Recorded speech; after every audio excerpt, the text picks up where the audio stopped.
Hello, I'm Taeha and welcome back to another end of the month keyboard news video. The biggest news this month, which is also very time sensitive, NovelKeys steps in to save the day as they have agreed to take on the outstanding GMK group buys from Mex & Co. For those who are affected, you will have until September 30th, like today, to submit your claims to NovelKeys so that they can help you out. And please make sure you read their post in full, as NovelKeys provides instructions on how to do so, and there are different solutions depending on whether your set was one that was already paid for by Mex & Co. or not. Huge props to NovelKeys for undertaking all these sets, as this is no easy task for them either, given the number of sets that are affected. Thank you to young man Kim for submitting photos from the Minnesota meetup that happened earlier this month. AIO3 also submitted yet another awesome album of a meetup that was held in Tokyo. I'll have links to everything mentioned in this video down in the description box, and here are some of my favorites. This whack 3D printed enclosure for a trackball with a ton of buttons, this fully 3D printed keyboard with this cute dog attachment that I'm not sure what its purpose is supposed to be for, but I'm going to guess that it either houses the Bluetooth component, or maybe the cable retracts into the dog when not in use to adjust the cable length, I don't know.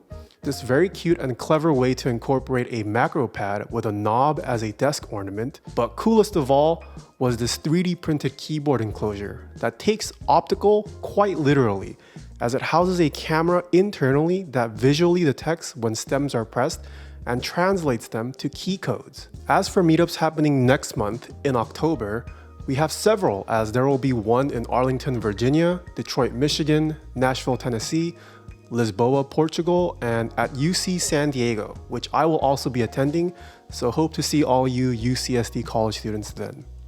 I did want to shout out Keeblife, which was also a huge success this month, as they managed to raise $29,000 for charity. I apologize my video is not out yet, as I'm still in the process of revamping the whole studio with new furniture and whatnot. But yeah, it was an awesome event, and I hope I even have enough footage for a video. Every meetup I attend now, it gets harder and harder to film, just because meetup sizes have also been increasing, at least out here in California.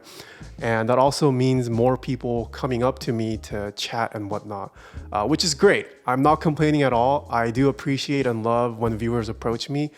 But yeah, I'm sorry my video isn't out yet, but I will link down below some videos of other creators who attended who have already put one out. There was an article published on The New Yorker featuring some community members that might be worth a read as you enjoy a morning coffee or tea.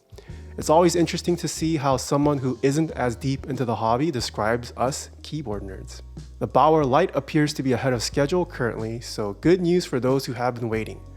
OmniType put out yet another update with prices for regional proxies, and there is also a color feedback form which I encourage you to fill out to make sure your regional proxy receives enough of the color you're interested in.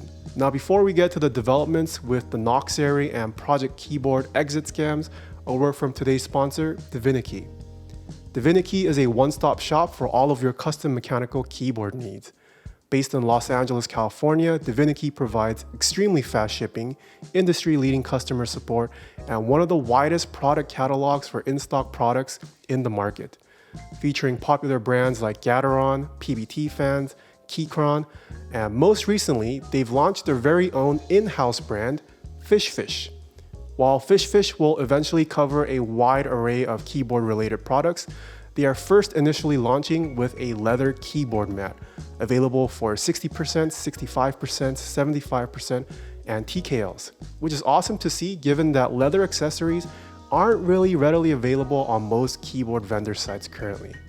Check out the FishFish leather keyboard mat over at divinity.com/TaehaTypes and use code TaehaTypes to get an additional 5% off. Project Keyboard has continued to remain radio silent, but even worse, it appears the company involuntarily dissolved earlier this month, meaning that they were ordered by the court to shut down and or sell their business. This could be due to debt, bankruptcy, or being negligent with tax reports, but at this point, I personally think that Project Keyboard most likely won't be coming back. Noxary gave an update with promises supposedly a couple minutes after last month's video went out. Coincidence? Unfortunately, those promises have remained beyond empty.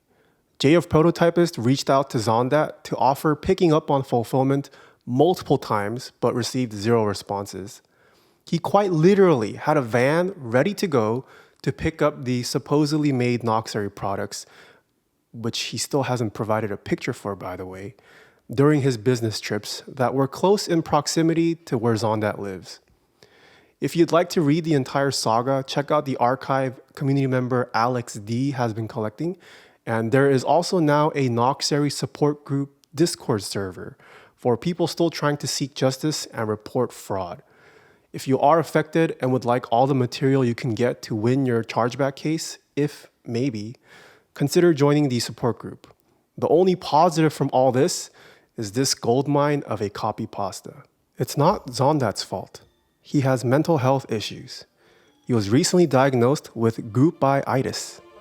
It's a disease where it's super easy to sell people things that will deliver in the future and spend the profits, and possibly the capital, years before having to do any real work. And then the crux of the disease is a case of fuck it. Fuck it really hits when people start asking for updates or for proof of invoices being paid. Some people get fuck it and take years to ship things. Hi, Wieston. Others get fuck it when they have amazing soft serve ice cream. Hey, Jax. Or some get it after expensive coffee machines. Hey, Rick. Noxary probably got the case of fuck it about a year ago when he was sitting on $500,000 and didn't have anything to do. Just went on living his life. But then the stress of the group-itis started hitting.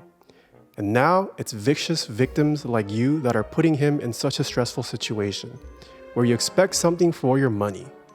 Let's be aware of mental health issues of these group buy runners.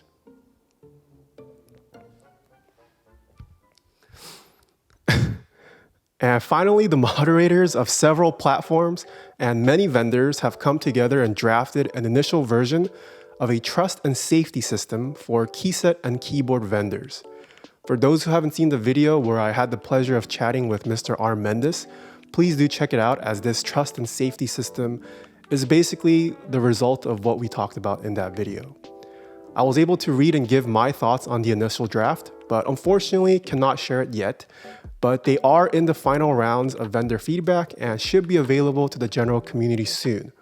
So far, it looks pretty promising, and hopefully it can be this community-driven mechanism for the community once it is ready to be made public. So be on the lookout for that, as we also might have Mr. R. Mendes back to address it and just talk it over. But yeah, that's it for this month's news. I promise that there will be actual videos next month. So until next time, see ya, nerds.